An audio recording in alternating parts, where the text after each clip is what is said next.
Oi galera, tudo bem? Aqui é José Adriano e junto com Tatiane Maria estamos juntos na Ecoar e através de nossas redes sociais divulgamos a sustentabilidade. Aproveite o começo do vídeo e siga-nos em nosso Instagram. Depois que assistir esse vídeo aqui, também inscreva-se em nosso canal do YouTube. Nós temos também postagens bem importantes com textos mais completos em nosso blog ecoarambiental.blogspot.com e também o nosso Facebook. No vídeo de hoje trataremos do efeito estufa e junto com outros temas relacionados como chuva ácida, inversão térmica, ilha de calor e aquecimento global, são temas ligados a determinados tipos de moléculas que ocorrem naturalmente na atmosfera, mas que através das ações antrópicas, ou seja, aquelas ações causadas pelo homem, aumentam ainda mais essas situações climáticas que causam vários prejuízos, dentre eles a saúde humana e de outras espécies, problemas de infraestrutura urbana, produção de alimento também afetado, como a agricultura, entre outros aspectos que a gente vai abordar aqui. Acontece que a molécula de CO2, por exemplo, ela tem uma propriedade química interessante. Ela tem a capacidade de armazenar, segurar a temperatura. Então, todo o calor emitido pelo Sol, quando atravessa as camadas de atmosfera e chega aqui na troposfera, nessa parte do ar atmosférico que a gente utiliza, né, rico em oxigênio, o que acontece?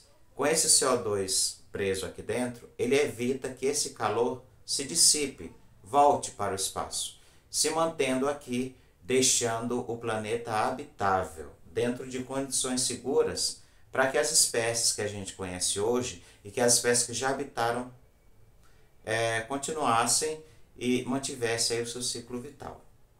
Se não houvesse CO2 e o efeito estufa que a gente vai abordar hoje, a temperatura cairia em média 33 graus, o que causaria prejuízos para a grande maioria das espécies e não haveria vida tal como a gente conhece aqui, pelo menos. De certa maneira, o corpo humano ele resiste a algumas variações térmicas. O suor permite com que isso aconteça. Porém, mudanças climáticas drásticas causariam grandes prejuízos. Existe um limite aceitável para o funcionamento do corpo. Mas algumas outras espécies são bastante sensíveis. Por exemplo, as tartarugas marinhas. Quanto maior for a temperatura da areia da praia, onde elas colocam seus ovos, maior chance de nascerem fêmeas. O sexo das tartarugas são definidos pela areia da praia, enquanto os ovos ainda estão ali enterrados, né, no ninho construído pela tartaruga. De modo, se a gente pensar que se a temperatura do planeta na média aumentar, mais fêmeas nascerão e haverá um desequilíbrio ambiental, ou seja, haverá uma quantidade muito grande de fêmeas para poucos machos e aí a reprodução fica prejudicada, causando a extinção. Mas esse efeito é comum para várias outras espécies. Vou só um exemplo simples. A agricultura também pode ser bastante prejudicada com o aumento da temperatura, né? Esse efeito estufa acentuado aí, que eu vou pontuar como também causado pelas ações humanas. Algumas plantas que consumimos, elas crescem, florescem, desenvolvem em determinadas faixas de temperatura. Quando há mudanças climáticas, essa agricultura ela é bastante afetada. Então a gente está falando de saúde, de prover alimentos para toda a população, o que a gente vem informando vocês a cada vídeo aqui em nosso canal. Vamos pensar um pouco. As árvores, as plantas de maneira geral, fazem uma reação química metabólica energética importante, a fotossíntese.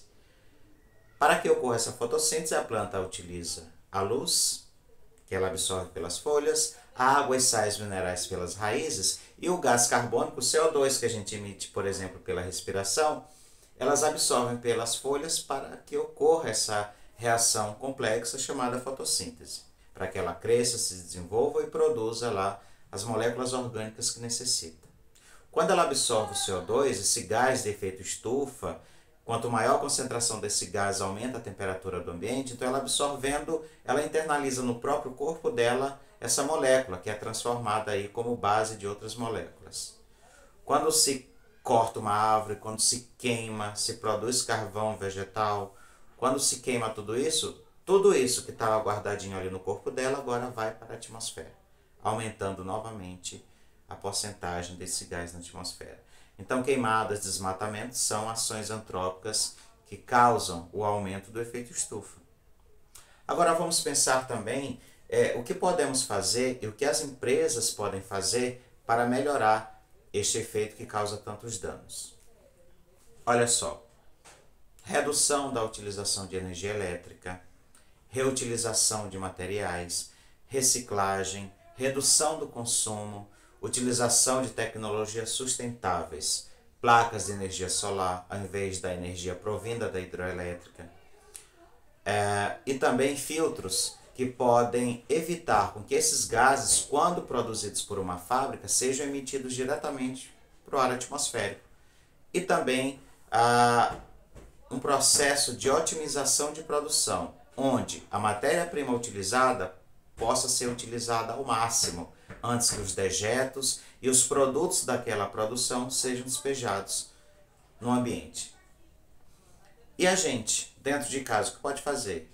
As mesmas coisas praticamente. Separando os materiais para reciclagem, consumindo menos, hábitos de consumo sustentável, utilizando mais transporte públicos ao invés de transportes individuais, buscando políticas públicas que favoreçam toda essa questão de sustentabilidade. Então é pensando junto que a gente consegue chegar a determinadas atitudes, certo? E esse é o propósito aí da EcoA. Investir em pesquisa e conscientização também é um dos nossos objetivos. Tchau, obrigado por assistir o vídeo e até o próximo.